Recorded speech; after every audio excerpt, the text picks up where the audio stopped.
Assalamualaikum Intan. Waalaikumsalam, Kak Arfa. Oke, apa kabar nih? Alhamdulillah baik. Eh, jadi hari ini kita akan melakukan sesi coaching nih. Terima kasih sudah bersedia ngobrol-ngobrol sebentar. Sama-sama. Jadi sesi coaching ini kita rekam ya, tidak apa-apa ya. Iya. Jadi karena kita rekam, ini nantinya itu hasil rekaman coaching kita ini akan digunakan untuk penilaian. Tapi tenang, ya rekaman ini itu akan menjadi rahasia kita. Kalaupun nanti akan ditonton oleh orang lain, itu akan menjadi rahasia juga bagi fasilitator yang nanti akan menilai dari proses coaching kita ini. Jadi hari ini Intan mau ngobrol apa? Oke. Begini, seperti yang Kak Arfa tahu dan pastinya sudah Kak Arfa rasakan juga. Sudah hampir setahun ini kita kan melakukan pembelajaran jarak jauh atau yang biasa disebut dengan PJJ. Akhir-akhir ini ada yang terasa sangat berbeda dari awal-awal PJJ yang lalu, di mana semakin hari murid yang aktif sekali mengikuti PJJ itu semakin berkurang, bukan semakin bertambah setiap harinya. Setelah dicek absensi, rasanya sangat berbeda dengan awal-awal kita melakukan PJJ tersebut. Oh begitu.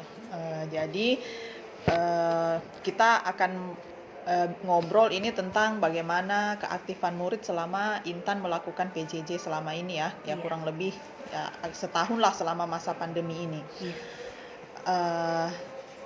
Jadi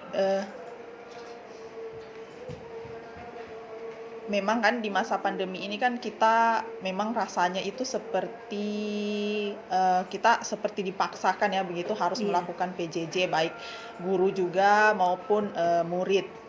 Jadi itu yang Intan mau bicarakan hari ini.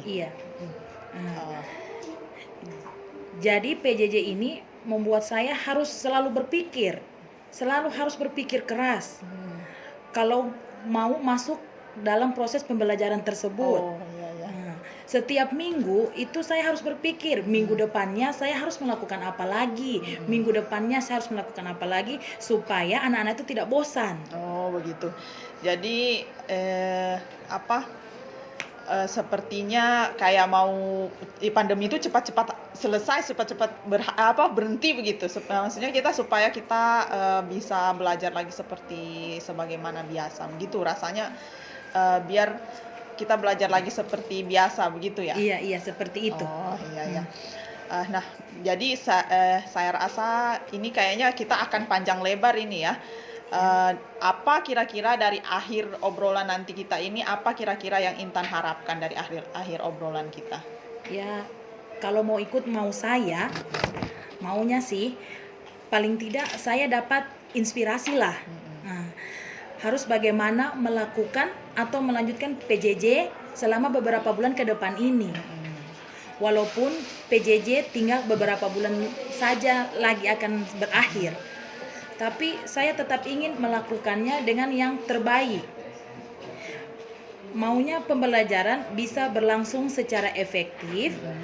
Mumpung sekarang kan murid-murid itu kan lagi dalam penilaian tengah semester. Oh, jadi ada jeda begitu, sementara ada jeda ya sekarang. Jadi saya mau punya waktu lebih dari situ. Oh, oke.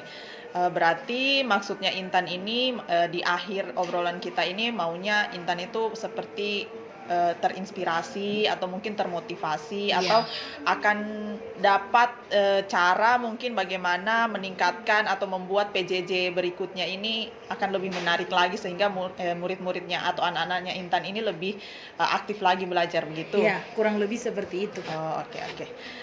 Jadi kita berbicara tentang PJJ yang menarik ya ini, atau belajar mengajar yang menarik, yang efektif. Jadi kira-kira menurut Intan itu indikator keberhasilan dari PJJ atau pembelajaran yang menarik itu seperti apa? Coba ulangi kembali, saya kurang. Oh begitu. Jadi menurut Intan ini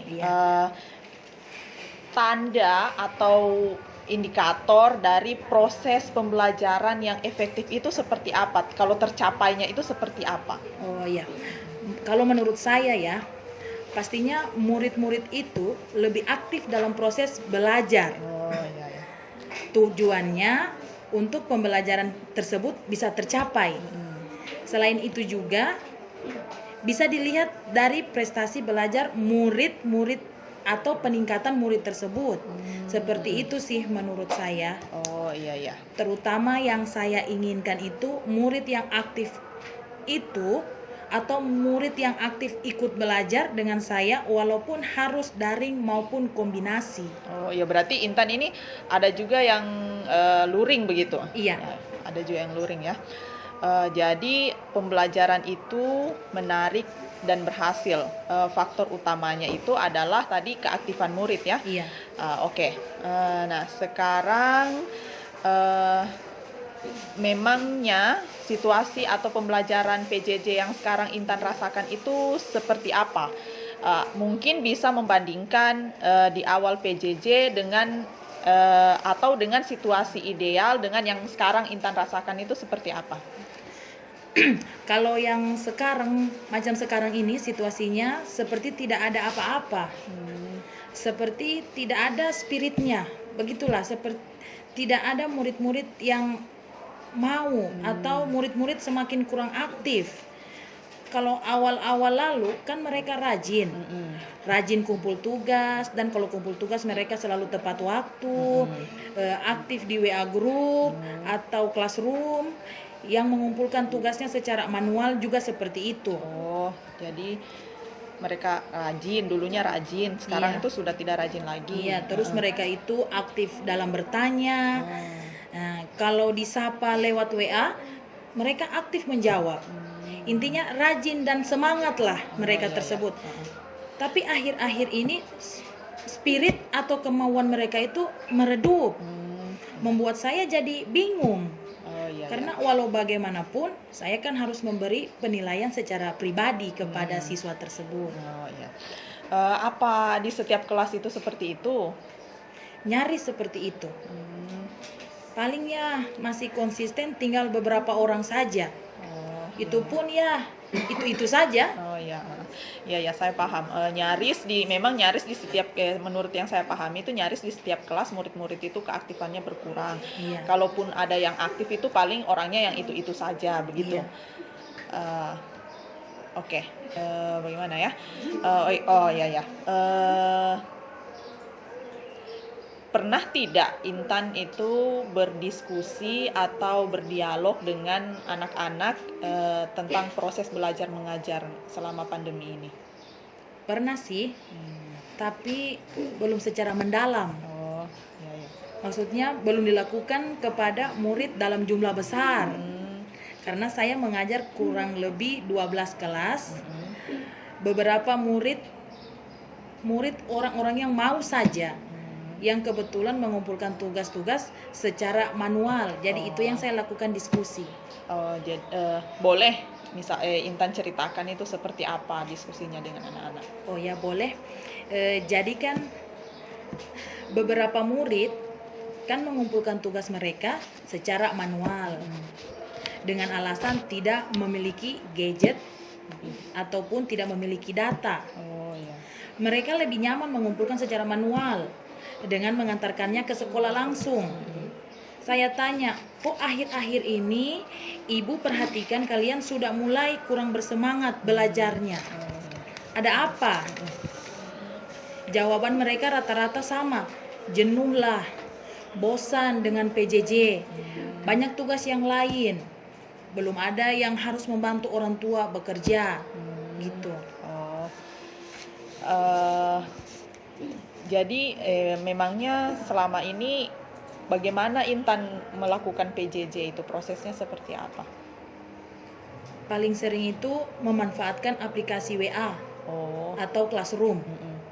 Classroom untuk posting tugas, WA itu untuk sapa atau diskusi.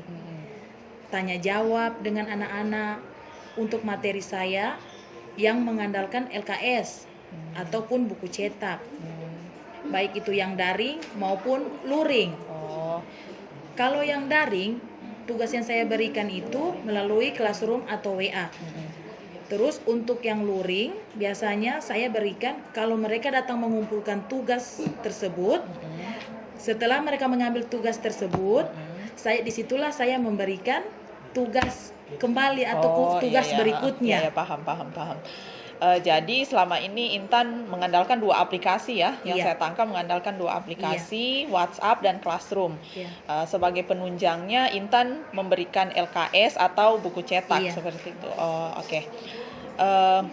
Apakah Intan pernah kepikiran keaktifan murid itu atau hubungan antara keaktifan murid dengan mungkin aplikasi yang digunakan atau buku penunjangnya, barangkali pernah kepikiran tidak? Sempat berpikir sampai ke situ. Bisa jadi karena kurang aktif dalam pembelajaran saya, bukan hanya jenuh dan bosan dengan PJJ, tapi juga dengan cara mengajar saya yang monoton mungkin. Jadi terlalu sering memberikan tugas, tidak pernah membuka ruang dialog khusus untuk berdiskusi tentang progres pembelajaran yang kami jalani selama ini. Intinya saya kurang mau tahu dengan apa yang dibutuhkan oleh murid. Mereka lebih banyak mengikuti kemauan saya sih selama ini dibandingkan saya mengikuti mereka. Oh begitu. Ada lagi kira-kira? Tidak ada lagi, Kak. Oke, baik. Yang bisa saya tangkap dan saya pahami ini yang menjadi masalah PJJ yang kurang efektif ini, serta maksudnya kurang aktifnya murid itu adalah mungkin menurut Intan itu pertama pembelajarannya monoton, mungkin yang Intan berikan kepada mereka itu pembelajarannya agak monoton sehingga mereka bosan, jenuh. Kemudian aplikasi yang Intan pakai itu hanya dua ya tadi, ya agak maksudnya itu aplikasinya terbatas, hanya dua aplikasi saja, WhatsApp dan Classroom. Mungkin juga yang saya tangkap satu tadi itu ada penyajian materinya kurang menarik ya karena hanya pakai LKS dan buku cetak. Dan yang paling pokok itu tadi sepertinya yang saya ini adalah Intan itu belum mengetahui begitu atau belum mementingkan kebutuhan murid. Selama ini murid-murid itu, anak-anak itu mengikuti maunya Intan lebih banyak daripada maunya mereka atau keinginannya mereka. Selain itu mungkin ada faktor eksternal lain begitu? Kayaknya itulah saja yang ada di pikiran saya. Seperti itu.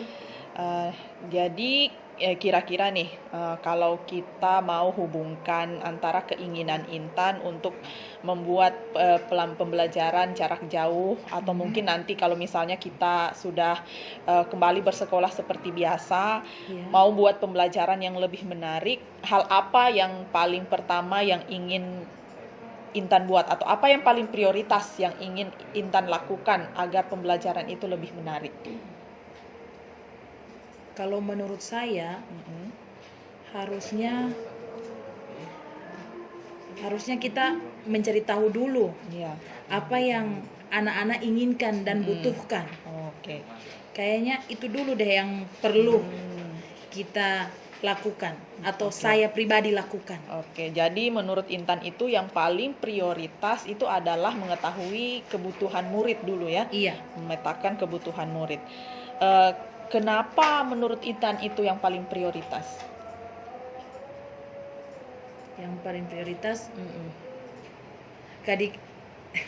tadi kan Kak Arfa sempat tanya soal kemungkinan sebab PJJ saya kurang efektif. Saya pikirkan selama ini mungkin saya terlalu berfokus pada keinginan saya sendiri, bukan kepada anak-anak. Jadi saya tidak memprioritaskan apa yang sebenarnya dibutuhkan oleh anak-anak tersebut. Jadi menurut saya mengetahui kebutuhan anak-anak atau murid itu bisa jadi langkah awal yang baik. Karena kalau misalnya saya sudah tahu apa kebutuhan mereka, jadi saya bisa menyesuaikan cara menyajikan materi itu bagaimana kepada mereka, teknik memberikan tugas bagaimana kepada mereka. Bisa juga mungkin tambahan aplikasi yang mungkin dapat menunjang pembelajaran mereka. Oke. Dari pernyataan Intan tadi, saya lihat bahwa Intan ini berkeinginan untuk bisa mengetahui kebutuhan murid ya. Iya. Kira-kira apa yang bisa Intan lakukan untuk mewujudkan itu? Itu masih saya bingung. Oke. Kalau Intan bingung, coba deh Intan pikir-pikir. Kira-kira menurut Intan yang mudah begitu dan dapat menjangkau sebagian besar murid yang Intan ajar itu bagaimana? Apa ya yang paling bagus? Agak bingung. Karena sebagian anak-anak itu melakukan daring. Iya. Nah, maka mungkin akan lebih mudah kalau pakai angket online. Oke. Dan manual, jangan hanya online dan manual juga harus ada. Iya. Yang online dipakai untuk Google Form kayaknya itu lebih bagus. Oke. Saya lihat ini rencananya luar biasa sekali ya. Nah, nantinya kalau misalnya ya Intan sudah bagi angket ceritanya begitu, sudah ada hasilnya, Iya. apalagi yang akan Intan lakukan? Kalau ada hasilnya, tentunya akan saya tindak lanjuti. Iya. Kalau memang nantinya masalahnya adalah cara penyajian materi dari saya akan mencoba buat materi dalam bentuk video atau audio. Oke. Untuk yang luring, saya akan tambahkan dengan modul, dan kalau mereka datang mengumpulkan tugas kembali ke saya akan tambah dengan penjelasan. Apapun hasilnya, hasil dari angket nantinya yang saya sudah bagikan ke mereka, entah itu dalam bentuk daring maupun luring, saya sudah berniat untuk merubah pola belajar mengajar saya untuk lebih memikirkan atau memprioritaskan kebutuhan murid saya tersebut. Oke. Saya pikir rencana Intan ini sudah mulai terarah ya. Iya. Pertama mau buat angket kan, membuat angket dan kemudian berencana untuk merubah cara mengajar Intan. Kalau misalnya nanti mungkin masalahnya dari hasil angket itu masalahnya adalah mungkin cara mengajar atau penyajian materi. Tapi kan kalau misalnya ada rencana, ada niat, ini kalau tidak ada aksi itu kan sama dengan bohong ya kan. Iya. Nah, apa yang bisa Intan lakukan atau bagaimana komitmen Intan untuk menjalankan rencana-rencana tadi itu? Niat awalnya saya dan Kak Arfa ngobrol ini saya ingin lebih terinspirasi. Oke. Bisa membuat rencana yang lebih terarah begitu. Jadi pastinya karena sekarang rencana itu sudah ada dan ada niatnya juga dari awal, makanya saya harus bertanggung jawab terhadap apa yang sudah saya buat atau yang sudah saya rencanakan tadi. Oke. Kelihatannya itu tidak mudah ya. Jadi ada tidak hal lain yang bisa membuat Intan itu lebih pasti itu merealisasikan rencana-rencana tadi? Ya. Ada tidak? Sepertinya saya butuh orang lain. Oke. Saya butuh orang lain untuk menjadi atau bisa mengkontrol saya. Yang bisa saya ajak itu bagusnya adalah MGMP. MGMP saya sendiri atau MGMP mata pelajaran yang sedang saya ampu sekarang dalam lingkungan sekolah, biar saling sharing, tukar pikiran. Oke, jadi kan tadi Intan mengatakan bahwa memang kan kita harus punya teman sharing ya seperti itu, untuk memastikan kita nanti rencana-rencana yang sudah Intan buat itu bisa terrealisasi aksinya nanti. Kemudian kalau misalnya tiba-tiba stuck atau terbentur begitu kan bisa ada orang yang memotivasi, ada tempat sharing, kemudian bisa jadi tempat bertukar pikiran. Nah, jadi ini kan kita sudah mau sampai di akhir pembicaraan ini ya Iya. kan. Apa yang bisa Intan dapat dari awal pembicaraan kita sedari tadi ini? Oke, kalau menurut saya dari tadi itu yang bisa saya petik atau Iya. yang saya ambil kesimpulannya, kan sudah dibuat rencana untuk membuat angket untuk kebutuhan murid. Kemudian merubah pola pembelajaran sehingga lebih menarik agar anak-anak juga lebih aktif. Terus melibatkan teman se-MGMP untuk bisa saling berbagi dalam menjalankan aksi saya nanti. Oke. Kalau dalam waktu dekat, misalnya ya hari ini kah atau besok Iya. atau minggu depan mungkin, apa hal yang akan Intan lakukan? Kebetulan kan ada anak-anak, Mm-mm. yang lagi ujian. Jadi saya punya waktu untuk mulai menyusun angket kebutuhan murid tersebut dengan teman MGMP saya tersebut. Oke. Jadi terakhir ini ya, terakhir. Iya. Kalau Intan mau menyimpulkan apa yang sudah kita obrolin sepanjang kurang lebih 20 menit ini dalam satu atau dua kata atau kalimat singkat, kira-kira apa yang akan Intan katakan pada diri sendiri? Satu atau dua kata kalimat yang akan saya sampaikan pada diri saya sendiri.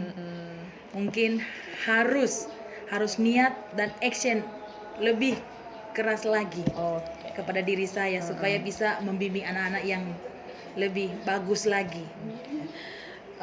Baik Intan, jadi memang mungkin nanti ya awalnya mungkin agak sulit, Iya. tapi kan tadi Intan sudah akan bekerja sama dengan yang se-MGMP begitu ya, jadi nanti bisa termotivasi, dan sebenarnya aksi Intan itu bagus, dan bisa juga jadi inspirasi bagi teman-teman, bagi saya juga bisa jadi inspirasi. Jadi sukses ya nanti dengan rencana-rencananya. Nanti mungkin setelah ini kita bisa ngobrol-ngobrol lagi. Iya. Ya, terima kasih Ya, Intan. terima kasih.